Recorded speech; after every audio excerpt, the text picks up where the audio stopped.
4 tips every EV owner should know. Don't overcharge or let it go flat. Lithium-ion batteries work best between 30% and 90% of their capacity. For a prolonged and happy life, try to keep your electric vehicle charging within this range when possible.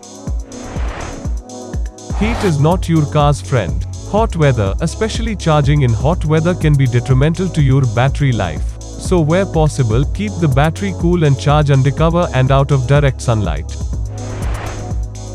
Don't plug in the charger immediately after a fast drive. It is advisable to not plug in the charger immediately after you have returned from a fast drive. Let it cool down first, and then you can charge your EV. When you travel away, make sure you are topped up. If you leave your car at home when you head off on holiday, make sure you leave it at 90% battery charge.